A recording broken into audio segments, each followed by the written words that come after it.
शहबाज शरीफ की जेर सदारत कौमी सलामती कमेटी का इजलास हुआ, एलामिया जारी कर दिया गया। पाकिस्तान पीपल्स पार्टी की रहनुमा शहरी रहमान साहिबा हमारे साथ मौजूद हैं। शहरी रहमान साहिबा, बहुत शुक्रिया आपके कीमती वक्त के लिए।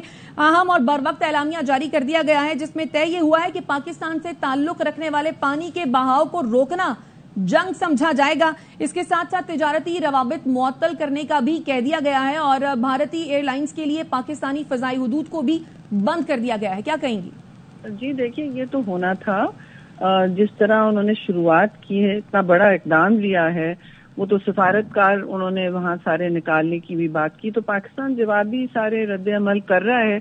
मेरा नहीं ख्याल कोई ऐसा तजावुज किया है पाकिस्तान ने, बल्कि मैं ये जरूर कहूंगी कि जो सिख यात्री को इस्तिस्ना दिया है सारे इस अमल से रोकथाम के, तो वो भी एक मैं समझती हूँ सूदमंद होगा। ये बेहतरी की तरफ जाएगा कि ये रिलीजियस पिलग्रिम्स को तो आप इसमें इस्तिस्ना दें, वो देते हैं या ना आपने किया, लेकिन बस बाकी चीजें जो हुई हैं वो तो फ्रैंकली होनी थी, क्योंकि उन्होंने इतना बड़ा कदम उठाया है।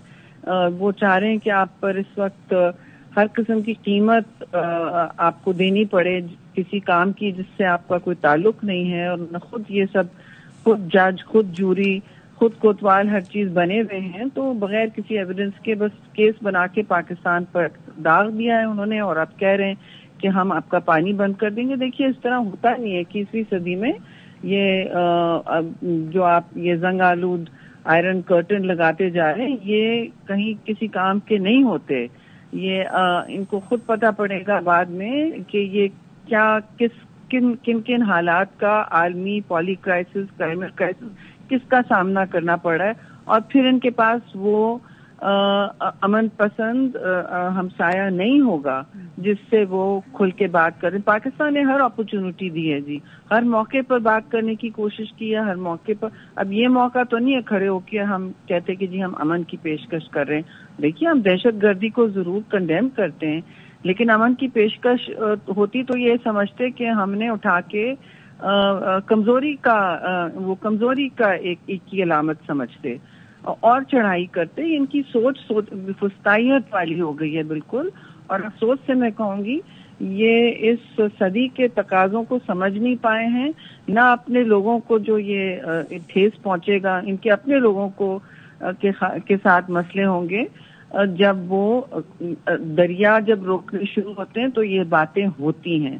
खैर, आई थिंक पाकिस्तान ने अपने फैसले खुद करने हैं और अपना रास्ता खुद निकालना है। अपनी सफारतकारी तेज करें और लोगों को समझाएं कि भाई यहाँ सर्विंग मिलिट्री ऑफिसर्स पकड़े गए जासूसी करते हुए, हमारे तो नहीं वहां पकड़े गए, तो अपनी सफारतकारी तेज करें भाई।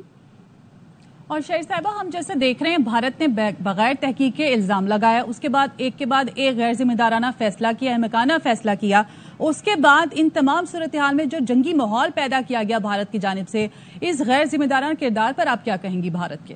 बिल्कुल, ये गैर जिम्मेदाराना है। वो आगे की ना सोच रहे हैं, वो समझ रहे हैं। ये बिल्कुल 19वीं 20वीं सदी में होता था। आप जब अपनी खुद मसले होते थे मुल्क के अंदर तो आप कहीं और जंग छेड़ देते थे अटेंशन डाइवर्ट करने के लिए। अगर ये ऐसा भी नहीं है तो इनकी अपनी सिक्योरिटी फेलियर इतनी कोलॉसल है जी कि दो सूरतें हैं, या ये फॉल्स फ्लैग है या इनका बहुत बड़ा सिक्योरिटी फेलियर है, क्योंकि वो इलाका भरा हुआ है चेक पोस्ट और सिक्योरिटी फोर्सेस से। इनसे अगर वो संभल नहीं रहा था या इन्होंने फॉल्स फ्लैग किया है। अब ये यही हो सकता है ना, क्योंकि मिनटों में तो हमारे यहाँ टेररिस्ट अटैक हो तो आप तो नहीं एज अ चैनल आप नहीं कहना शुरू कर देंगे कि ये भारत पक्का भारत से हुआ है। नहीं, आप इस तरह नहीं करेंगे। तो आपको जब तक किसी ने एविडेंस, आपको फोन नहीं आएगा कि देखिए हमें पता है कि ये भारत से हुआ है, तो जाहिर है उनको ये कहा गया, ये एक बयानिया बनाया गया और इस तरह की एक पूरी कहानी दागी जा रही है, इल्जामात का अंबार। और ये एक ऑब्वियसली मिस एडवेंचर करना चाह रहे हैं और ये किसी के फायदे में नहीं होगा, क्योंकि पाकिस्तान भी अल्लाह के फजल से न्यूक्लियर मुल्क है। इन्हें सोच समझ के आगे बढ़ना चाहिए। थैंक यू बेटा।